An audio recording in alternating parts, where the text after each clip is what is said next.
Can everyone hear me okay? Okay, cool. Yes. Perfect.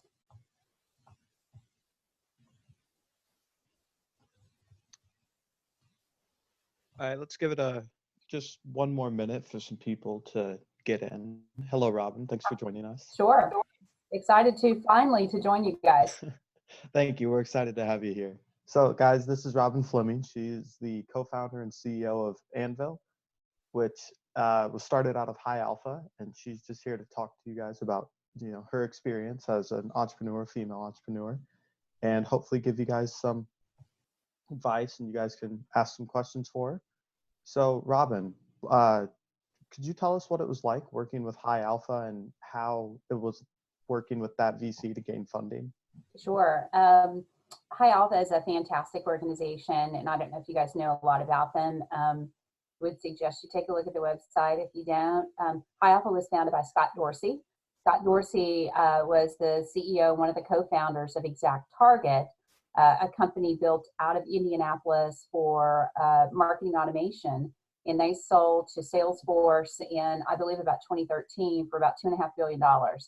So as Scott exited that company, he had some coworkers at Exact Target that he brought along with him, and they founded High Alpha, which includes both High Alpha Studio, which is where my ANVL came from, and they have a capital side as well. And the way the studio works, if you're a founder and maybe you have an idea and maybe you haven't gotten funding yet, you could bring that to High Alpha to see if they would be interested in funding your company. If you are a corporate, such as Cummins, which brought the idea for ANVL, our workforce safety solution, to High Alpha, that's an option. And then the third way is that High Alpha, actually internally within High Alpha, they incubate ideas for products, and then they look for founders and CEOs to join that team. The unusual thing about High Alpha is they don't, on the studio side, they don't just give you money. So they have a whole team that provides services for you, which is amazing as a founder, because you're focusing on building a product and trying to get to your MVP and finding first customers. Most of us, including myself, are not former CFOs and know how to manage business books and handle billing and invoicing and all the things that you might need to set up to incorporate a business. So they have a team of financial folks, accounting folks. They put you in contact with legal. They have a set of designers that can help you with your user experience design and even help you figure out your brand. They have HR and recruiting, so as you're hiring people, they can help you with that. And then they have really kind of executive coaching from all of the High Alpha partners and kind of that extended team. And all of them were owner operators at one point in time. So they've been through the experience. They've had successes, they've had failures, they know what works and what doesn't. So that's pretty amazing. And then that comes along, they do take an equity stake in your company. They reserve capital for follow-on rounds for you if things are going well. Typically we'll take a seat on your board.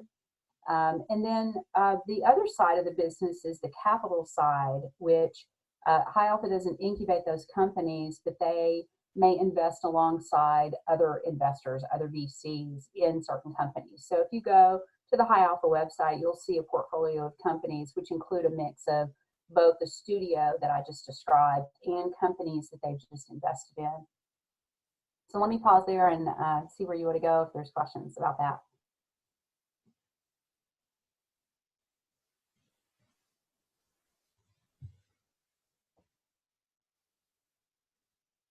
You guys are quiet. No questions?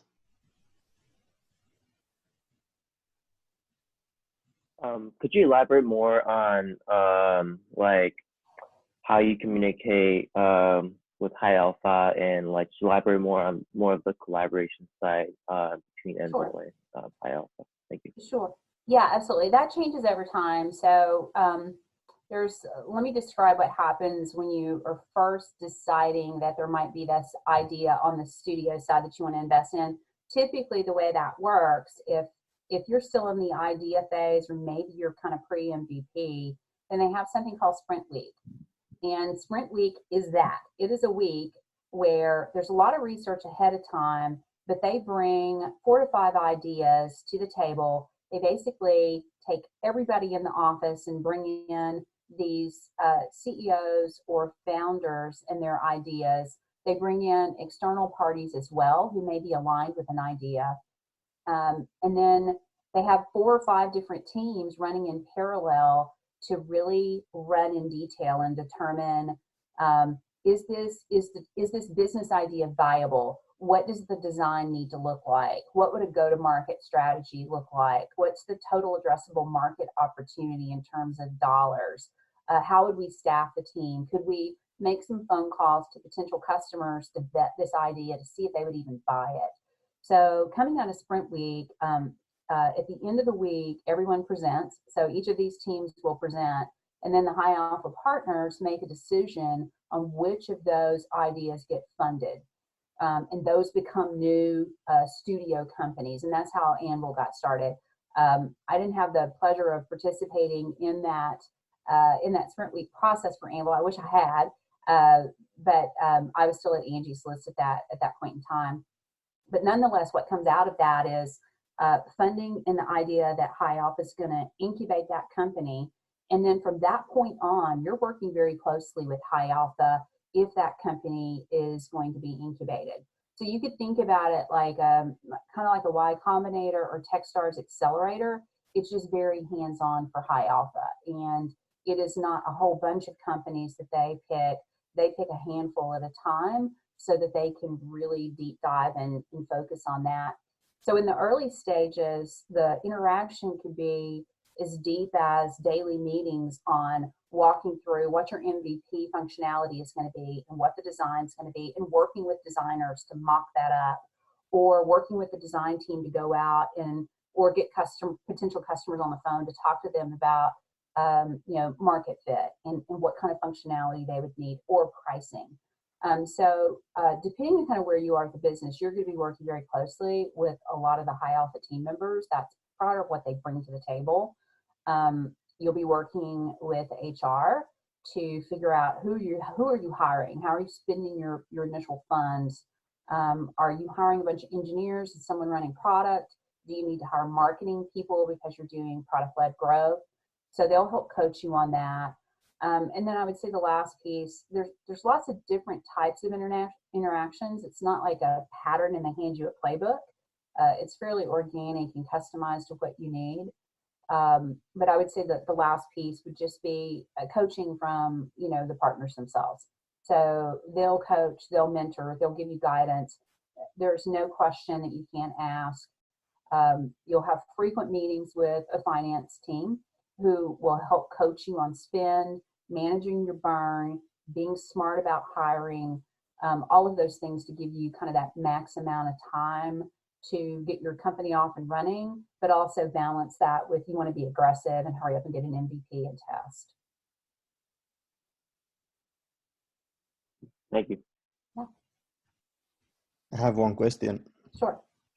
I'm seeing that this High Alpha venture mainly invests in software companies. Isn't it true? This is true. So the focus for High Alpha is B2B SaaS companies. And that could be, a direct consumer solution, product-led growth type solution.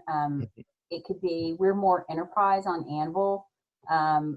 Our end user is, the frontline worker who we're trying to help keep safe, or a frontline supervisor or manager. So they're not going to go buy ANVL directly. It would be bought through a company for us. So we're more enterprise, and that makes that part of the landscape for High Alpha. But that's their expertise. The partners have all owned B2B SaaS companies. They know how to make that work, and they've been successful in building, scaling, selling, and repeating that pattern. So that is the focus area. Okay, I think our startup has the profile of the companies that they are helping to grow. So what is the best way to contact them? So it's by means of, they have, I'm seeing that they have a form that is become a co-founder, or do you think it's better to contact one of them through LinkedIn directly, or? I'm not sure what's out on the website at this point in time. There's probably a way to contact them if you have an idea. Mhm. You could try LinkedIn. I just don't know how fast you would get a response. Hang on, let me go look at the website.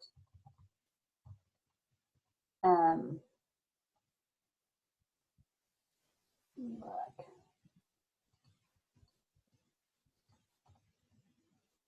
There's definitely a work with us link. You'll find a video from me about me out there with me talking.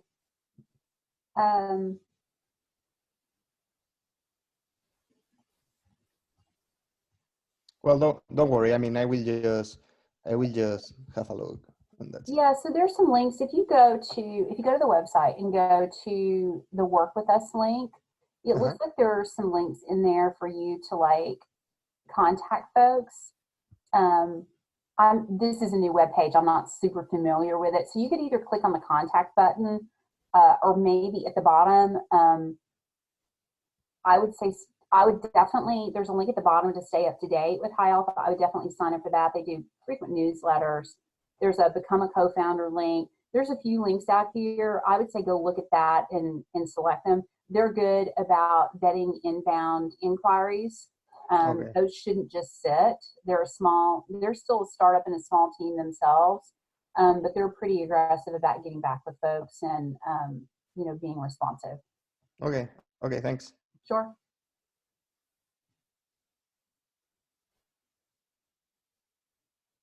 So one other thing that I want you to talk about is team development through your business. So through your time as an entrepreneur, could you share with us how your team developed and changed through the years? Sure. Well, I have a little bit about me. I've been in technology for 34 years, so I have lots of different stories about that, depending on where we want to go. I would say for ANVL, as we started the company, we founded the company back in February 2018. And they had just come out of Sprint Week that I described, and I didn't participate in Sprint Week. I was super passionate about the idea because of my background, and everything that we're doing is about workforce safety software, and it's very different than just putting a website together and putting a free trial button and marketing that to get people to use the software. So, our end users are blue collar workers who work in factories or out in maybe working on your power line right now, making sure that you're going to have power and electricity. They could be construction workers. So it's a pretty dynamic and very much blue collar group.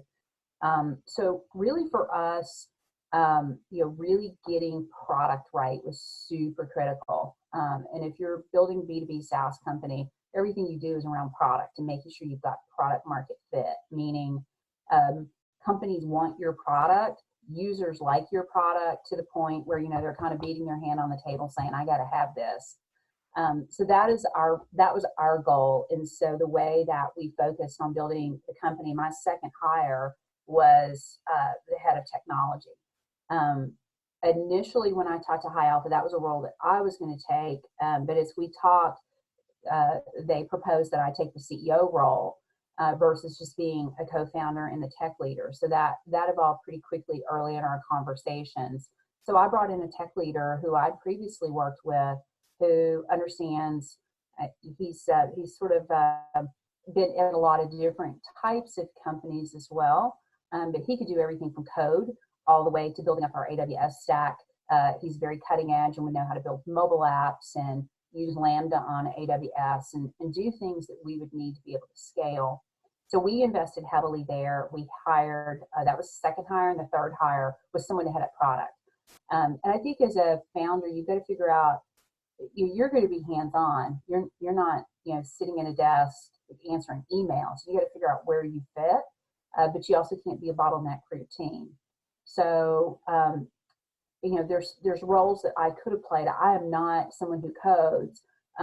There's things that I can do, and a lot I know about tech. I'm not someone who can write user stories and figure out the best design. I can dabble in it, but that's not the best use of my skills. So the second hire was product. And then the additional hires for us immediately were engineers. We did did some outsourced contracting just to get our mobile MVP up and running super fast. That's not something I'm a super big fan of because of past experience. It's just, especially if you're moving fast and using an agile development process, it's really challenging, I think, to have a third-party team building your product. There's lots that can be lost in translation, but we did that. We got an MVP from the day we started the company to MVP was 5 months, and we had product in the hands of frontline workers. Cummins was our first customer, and so we rolled out to those frontline workers. The challenge for us was this was not going to be like a beta product or an alpha product that people could maybe be forgiving about it not working. It had to work. We couldn't roll it back. That was the role that we went into. So because of that having that really strong technology team and product team, that was number one for me. Must have that in place. Must have good design. The design resources for user interface actually came from High Alpha, and they did everything from the actual early design that we still use today to actually going on site with us and getting on the phone talking to users to do that early testing before we coded. So those were my early hires in an area that we'll continue to invest in as we've grown the company. We're still small. We're 11 team members. The balance of the team has been in services and support. We're kind of high touch in that our customers need us to implement and take all the frontline phone calls. And then I've added someone for marketing, kind of full stack marketer who could do everything from design the website to actually design email campaigns or other types of marketing activities. We have someone heading up sales. We do direct sales today. And he's also really kind of working as biz dev to look at partner engagements. And then we've got a couple of other team members to kind of balance out the team. But I think if you're building software, I don't care what you're building, you will have to focus first on building a strong tech team, because if you strip everything else away, you've got to have product functionality that works, product design that is good, and that someone actually wants to use. Sorry, that's a super long answer. Hopefully that was helpful. Again, does anyone have any questions or something to follow up? I expect hard questions from this group. Can you talk more about how you determined if there was like a need or a want for your type of product before you guys had actually, coded anything or created a product that people could try? Yeah, so part of that happened, prior to me coming on board. So just a little bit of the backstory for me. So in all of my roles, I have typically run tech, I've run customer support, I've run, DevOps teams, operational teams that ran, technology platforms and built those out. But I've also kind of dabbled in pre-sales and things like that. So for me, I get the fact that product market fit is super important, and it's super challenging, I think, when it's not your idea. So I walked into picking up ANVL as this was not my idea, but I got on board super quick, and I'll tell you the backstory on that in a minute. But for us, I walked into a lot of research had already been done, and the way that the research was done was with Cummins themselves. It was with High Alpha. Prior to Sprint Week, there was about 3 months where it was researching the market, researching products that exist today that might be somewhat close to what we were doing with ANVL or the vision for ANVL. Looking at, there's a lot of legacy products in this space. So looking at those legacy products and trying to understand their roadmap of where they're going to go, because they'll have a lot of money to spend, that was important. So a lot of that research was done before I got on board. I would have needed to do that myself if it were my idea. Understanding competition, understanding is there a very specific thing that we could do with the product that fills a niche that nobody else is doing. And then there was a lot of research that was done before Sprint Week and during Sprint Week to understand who would buy this. Now, Cummins, we were in a very unusual situation where Cummins already had been researching for about 18 months, trying to find a solution like ANVL. They could have built it in their own IT shop, but they decided that it wasn't going to be the top priority, and it would have died a slow death because other things would be way more important. They also are a world-class leader in worker safety, but they're trying to move the needle to the next level. And because of that, they won awards. They're highly collaborative and networked with a lot of other companies. So they already knew the problem existed. It was a matter of how it could be solved. So I benefited from a lot of research that had already been done. If I hadn't had that, I would have needed to do a fairly significant amount of research to understand all the things I just said, and then to find are those early adopters who would be willing to try the product out. And for us, mine it wasn't really handed to me on a silver platter, but in a sense, it was, here's a problem, here's a company who's willing to collaborate with you, they'll be your first customer. So it's been really fantastic for us. And we continue to tune that as we brought on more customers to make sure that we have what they need that is actionable, provides value and outcome, and they're willing to pay for. So it is it's a never-ending thing. And once you think you have kind of that product market fit, then something's going to change. A competitor's going to prop up. Something's going to happen like a pandemic that changes the whole world. So then you got to figure out now what, right? You think about startups who are in the travel space, right? Or doing event software, or you can name so many. It's painful. You might have had product market fit, but you don't now. And then you can look at a company like Zoom, who already was like, people are going to work remote. We've got remote tools. What's everybody using today? If you're not already a corporate that's using Cisco or something else, you go to Zoom. Thank you for that. Sure. Going off from what you said earlier, startup could often change a lot when the worldwide situation like coronavirus is going on right now. Yeah. I was wondering, because I understand ANVL's main purpose is to really ensure workers can get home safely at the end of the day. Yeah. I was wondering if there has been any discussion internally at ANVL to provide any sort of software for the hospital workers right now.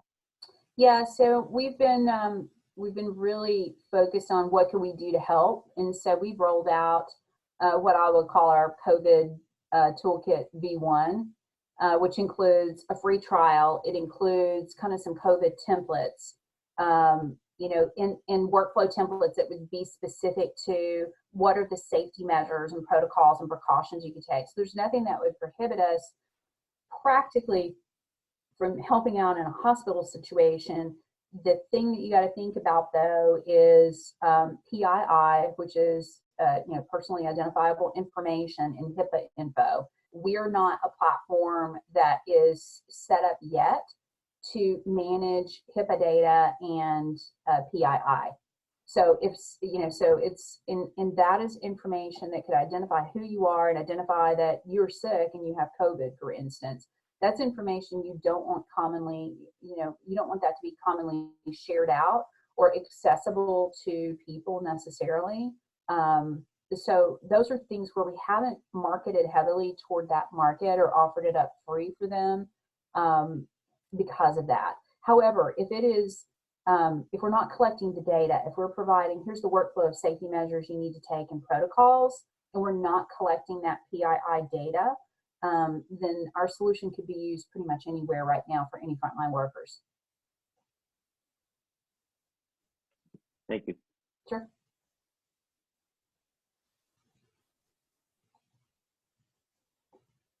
So Robin, how would you say that your time at Angie's List, what was the development for you to start up ANVL? What decided to make you go into that particular field of safety from Angie's List and technology there?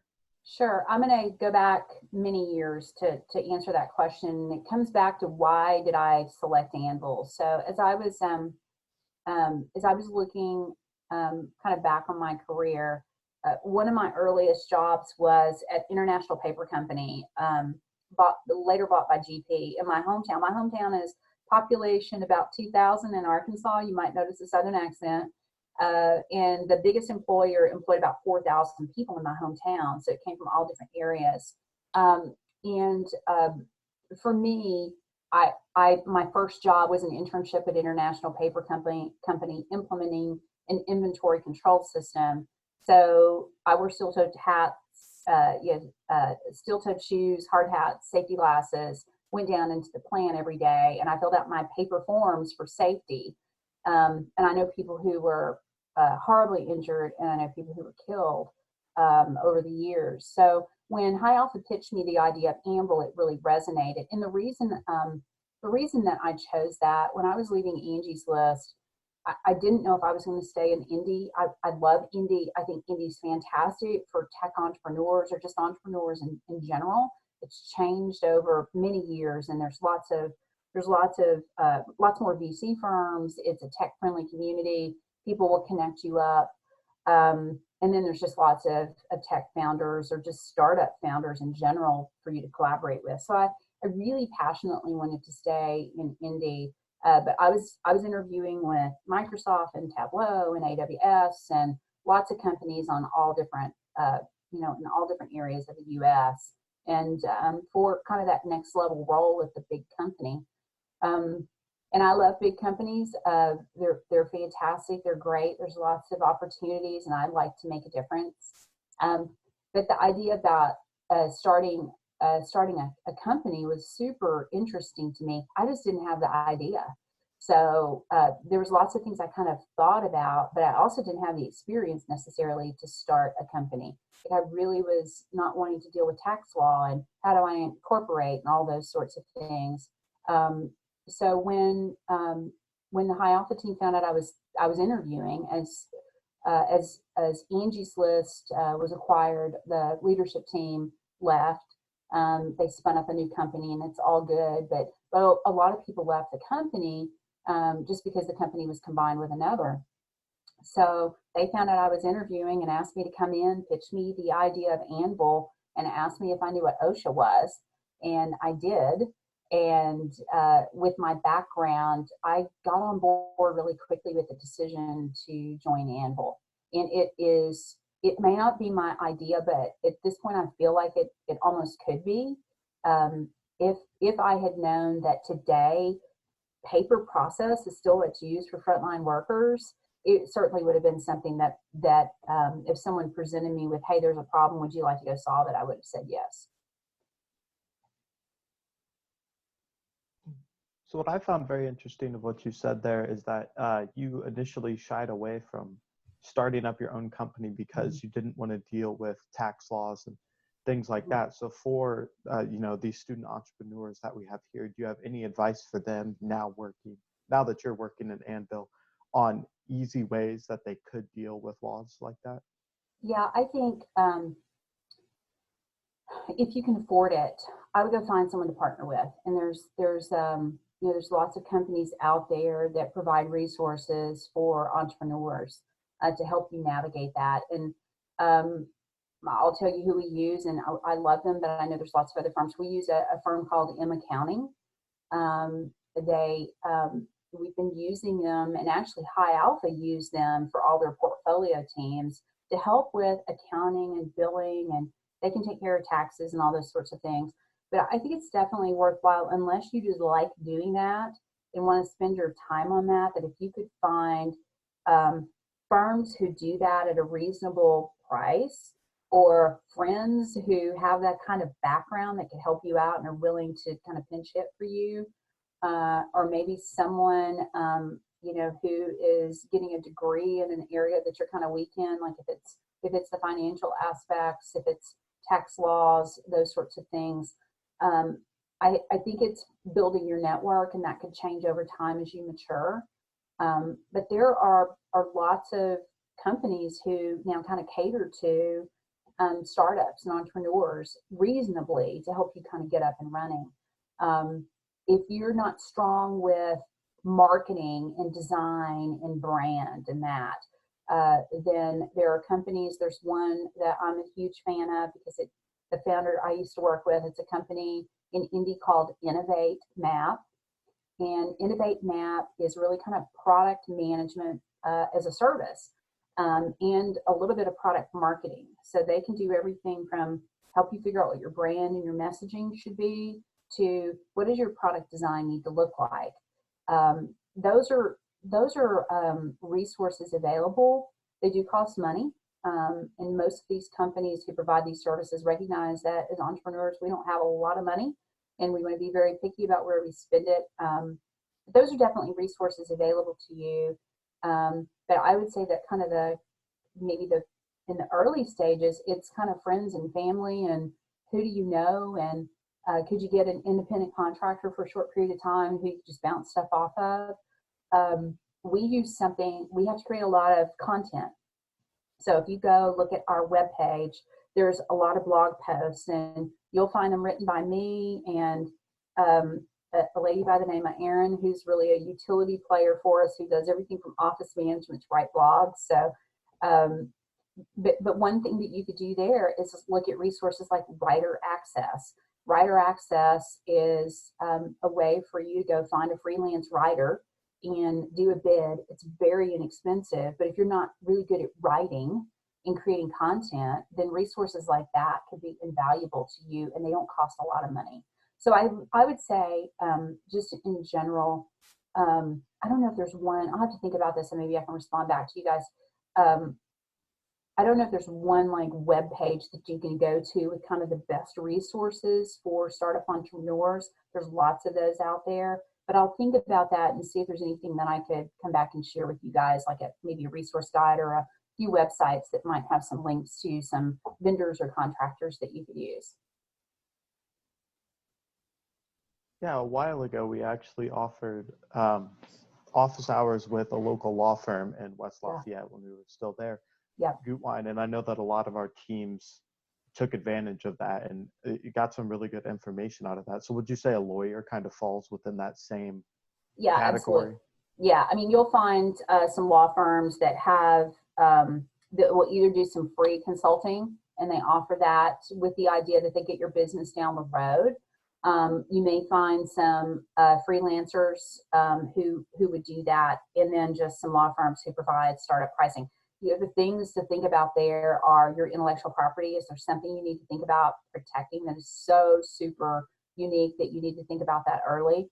It can be super expensive, and so you know, a lot of startup companies don't necessarily go for patents, but you need to be thinking about how to protect your intellectual property. You certainly need to be thinking about tax laws and making sure you're filing properly and doing the right things.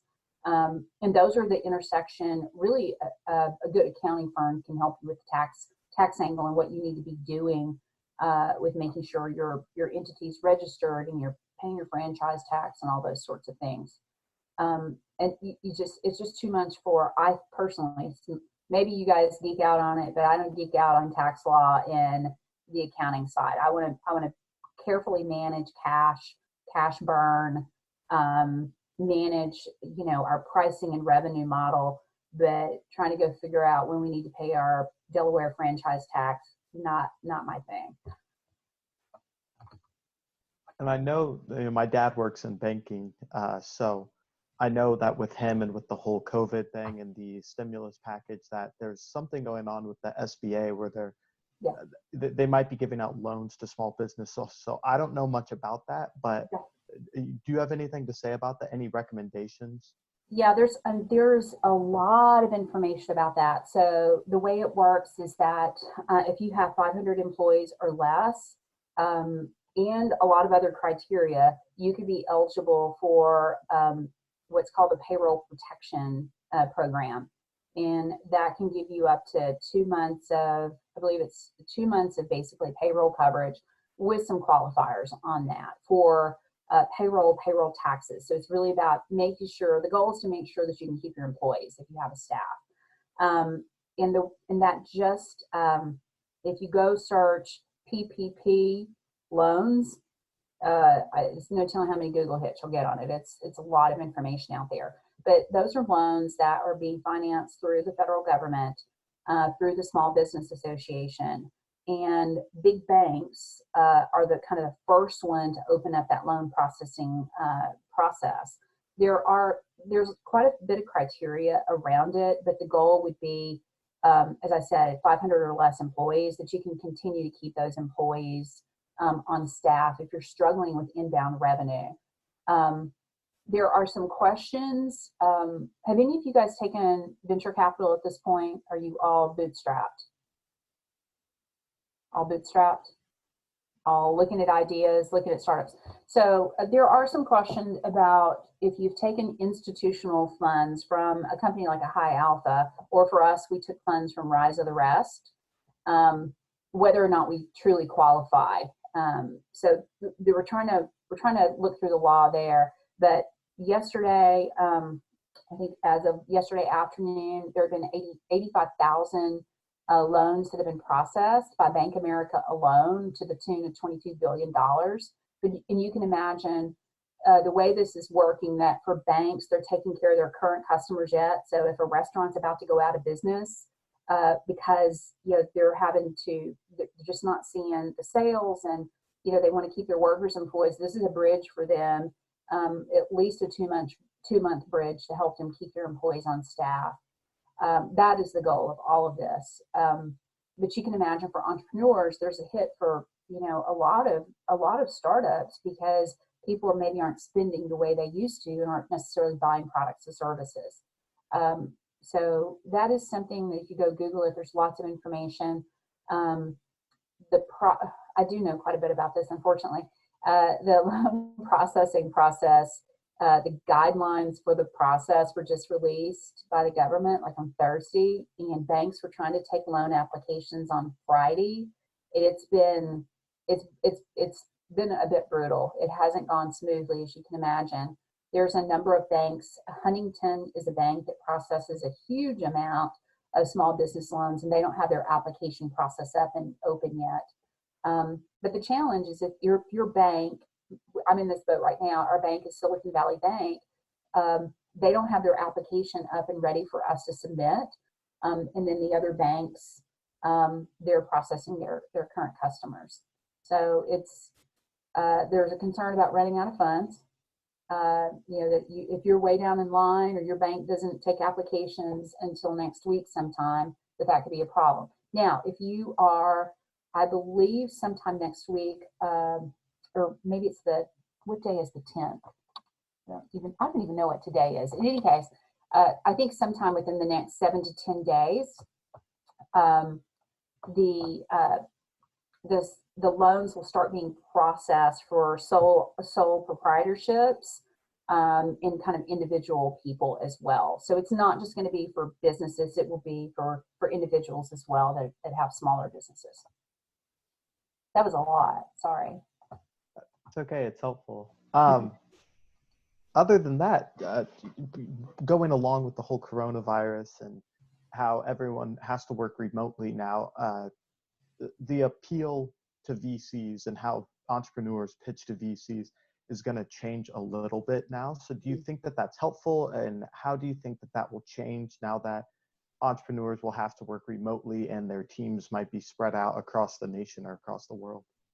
I think the distribution of your team and how you work isn't really going to be the factor for the VCs. The questions for the VCs are going to be, what's your product? Do you have traction? Are you selling it? If you are giving it away for free, do you have customers on that product? And I'm talking a lot software, but this would be if you have discrete deliverables or manufacture goods, or you provide a service, this could be the same thing. Are you getting traction with your business will be the question. What does that traction look like? Can that traction, is it leading to revenue, or will it lead to revenue at some point? The makeup of your team and where your team is located isn't as much of an issue. They're going to want to know, are you productive? And that productivity is, again, going to be viewed through the lens of are you getting your products and services out? Are people interested in them? Are they using them or buying them? Those are the criteria. Hold on, I have a blue one. Sorry, was that a question or no? I think not. Okay.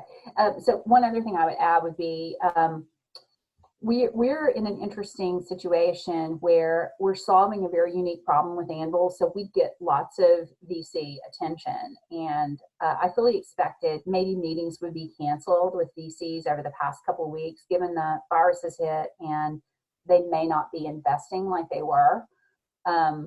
Meetings have been going. I don't know that I could get money right this moment, that they may be a little hesitant to invest, you know, right now for some types of companies or companies as early as us. We just closed a round last year, so we don't need investment for a while. But I would say I think they're going to continue to invest, but I think they're going to be very cautious, and you know, they may wait until, you know, a month or two when we see where do we land with this whole thing. Can we shut it down? But it comes back to your team. It comes back to you as an entrepreneur. Do they believe in you? Do you have a compelling problem that you're solving? How are you solving it, and the traction for you? Do you have any specific pointers on how our teams could pitch that to entrepreneurs? Any specific strategies that they could use? Because I think everyone believes in their cause and in their business. It's the communication that you need to have developed enough that you can get VCs to invest.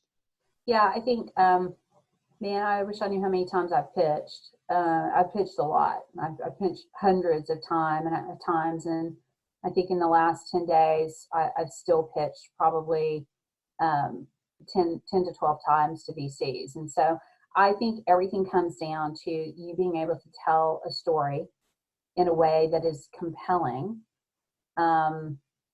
You know, there's kind of two ways about this, and I think you kind of got to develop your style. I've seen a lot of other people pitch too, and there's kind of the one camp that is, I have my pitch deck, and pitch deck, pitch PowerPoint, whatever you want to call it. I have my pitch deck, and I'm going to go through it the way I want to go through it. And if you have questions, you're just going to have to wait. I've seen people be kind of pushy about, I want to do it the way I want to do it. I've seen other people who are a little bit more organic in their presentation to answer questions in line. So if a VC wants to ask you, or an angel investor wants to ask you a question and it's out of sequence, does that throw you off? Those are all things people are looking at. So I think it's important your pitch has got to be as pristine as possible. It's got to be comfortable. I wouldn't necessarily at this point say you need to talk a lot about COVID. Again, I think it needs to be, you're still functional as a team. You're still building whatever product or service you're providing. What are your numbers and what's traction? I think if right now anyone tries to fake that they absolutely know what's going to happen over the next few months or for the next year, you're not going to win. I think you're going to have to recognize that things are changing, and the questions on the table will be, what are you doing to evolve with that? I think there is an expectation, especially with the younger generation, that it's easier to work remote. You know, you guys probably been using a smartphone since you were like 8 years old. You were born with tech. So it's easy for you to be remote, to get on Zoom, to stay productive, to maybe hop on Slack. If you're building software, you're probably in GitHub, you're using AWS. So things are different, and you should be able to, no matter what's happening now, continue to keep things moving forward. But your pitch deck and being comfortable with your pitch, and how you're going to pitch and how you respond to questions during a pitch, I cannot emphasize enough of making that be the best possible. You need to anticipate ahead of time every question you're going to be asked. And you shouldn't necessarily have rehearsed answers, but you need to know answers to those questions and be very confident in what you're saying. And one tip I would give you that I always try to remember, there's nobody that knows your business better than you, and nobody knows your reasons for why you're doing what you're doing better than you. So you need to walk in with an amount of confidence that you really convey when you're pitching. when you're pitching your product or service. So can you go through also the regarding High Alpha and maybe Yeah. other VCs that you've worked with, how you went about partnering with them and applying with them so that our teams have an idea of how to go about that, at least with High Alpha? So, my situation's different, just because they reached out and matched me with the problem, right? So I didn't have to go pitch them on the problem, but I have to pitch the problem every day. So I think, again, it comes back to what are you doing? Why are you doing it? And what are you asking for? And you need justification for what you're asking for. If you're asking for, you want $25,000 in, kind of that initial startup pre-seed money, then you need to be very clear about what you're using it for and why, and how that's going to help you get traction. Because everything comes back to traction. And what I mean by that is people are using your product and service. They want your product and service. You're moving toward testing that thesis that they want it and they will use it. And oh, by the way, really important, when will they pay for it and what will they pay for? So anytime you ask for money, every time it's got to be toward how are you moving the needle on answering those questions. You may not be able to answer them all at once. And depending on what your product and service is, you may have something you're giving away for free just to get people to use it. And maybe you're going to have a viral growth strategy that the more people use it, the more people are going to know.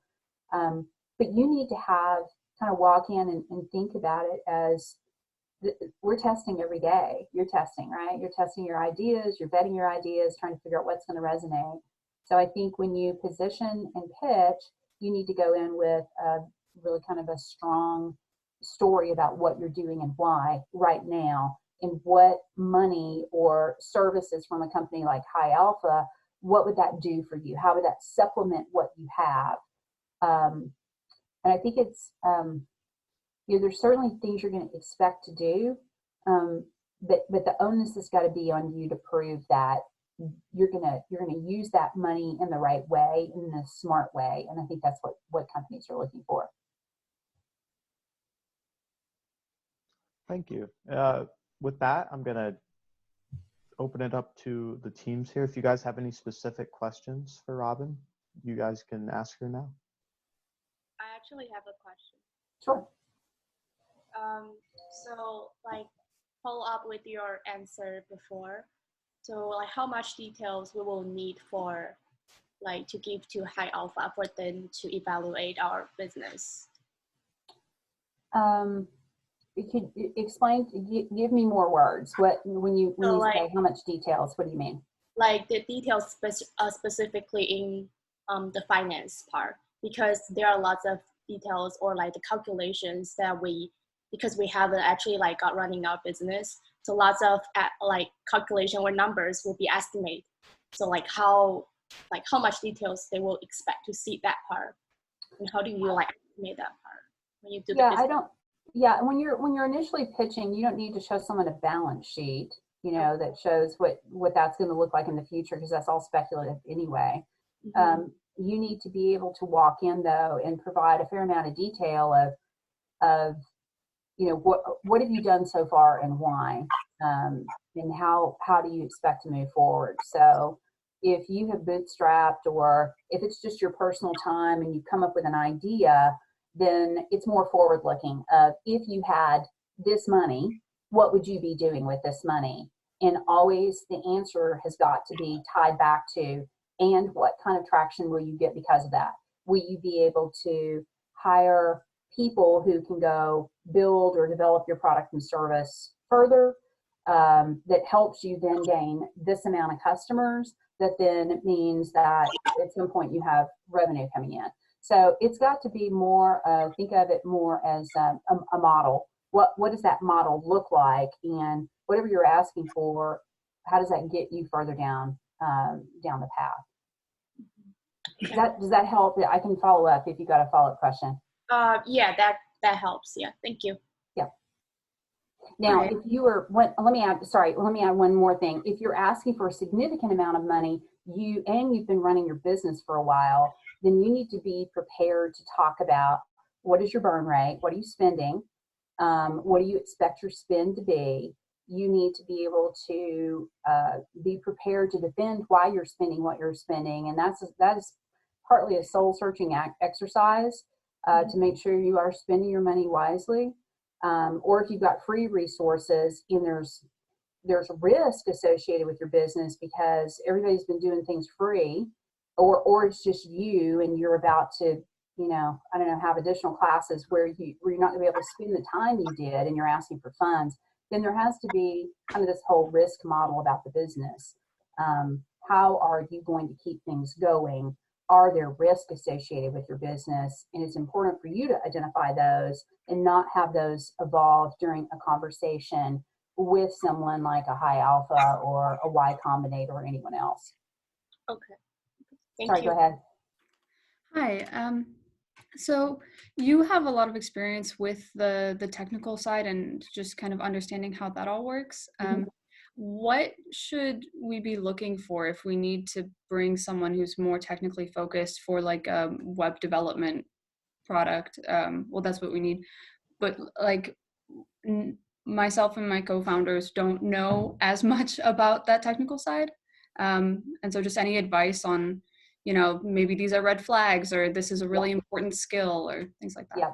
So I would say, first of all, if you've got someone you trust who does understand it and who can go deep on technical, I would have that person not only interview whoever you're looking at, but also look at their work and dig pretty deep for you. That would be the first thing, because it's easy to, I think it's easy for technical folks.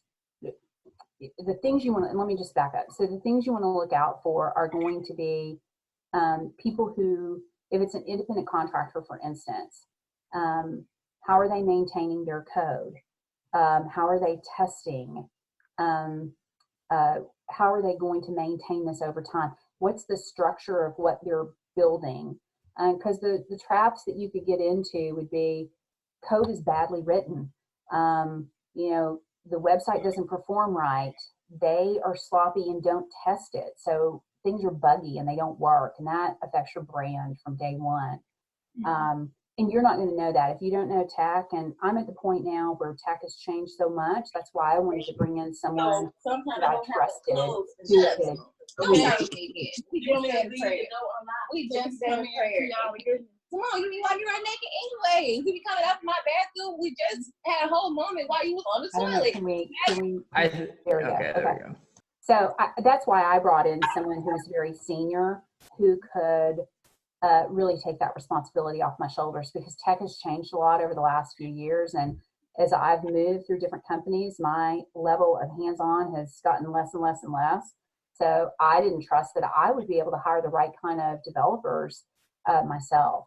So trusted advisor, if you got 2 or 3 people who would be willing to interview for you that you trust and the quality of their work is super good, I would strongly suggest that. If you're trying to do it yourself, then I wouldn't just look at one project. I would ask them about how do they test, how do they maintain, how fast do they work, get examples of projects or solutions that they have implemented over a long period of time. Because sometimes you'll find a contractor can spin something up for you real quick, but they've never had to maintain it. So the structure of the code may be such that is very hard to maintain, or it's going to take a long time to get new changes out. And that's true for even a website and how a website's designed. And I would get as much detail as I could about what's their process. And then the last thing I would say is you need to talk to their customers. Who have they done work for? And ask them for those references. Call the references without a doubt. And people don't give references if the references aren't going to be good. But when you talk to those references, you might ask that reference if they know of other customers that perhaps you would want to talk to that are similar to what you're going to have this person do for you. So I guess headline would be dig deep. For something like a very simple website, if that is core to your business, you just want that to be good. You don't want to have to do it over, or you don't want to be like stuck where the way they've structured the website isn't templatized and it's all back end code that no one understands and can modify, and then you're stuck. You don't want to be in that situation. Okay, thank you. Sure.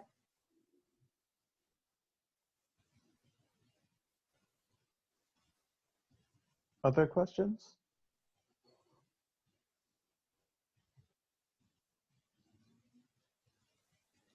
All right. Well, that was all that I had for you, Robin. Okay. And I think that that's all that our teams have for you. So Sure. if you have anything else you want to share with us, feel free. I would say maybe just general guidance would be, you know, startups are hard. Being an entrepreneur is hard.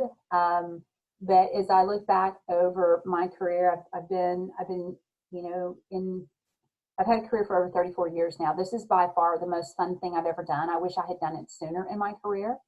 I've learned a lot over my career that I could apply, but just because of that, it doesn't mean that anyone couldn't be successful. I think you got to be passionate about your idea.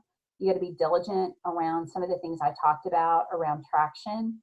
You've got to find people who are willing to help you and give you guidance. Keep reading and keep searching, and know that it's a hard journey, but it can certainly be a pretty amazing one as well. So I would say keep at it. Happy to answer any questions for you guys. If you were too bashful to ask something in front of everyone else, you could email me. It's robin@anvil.com. And unlike you guys, it's ANVL.com.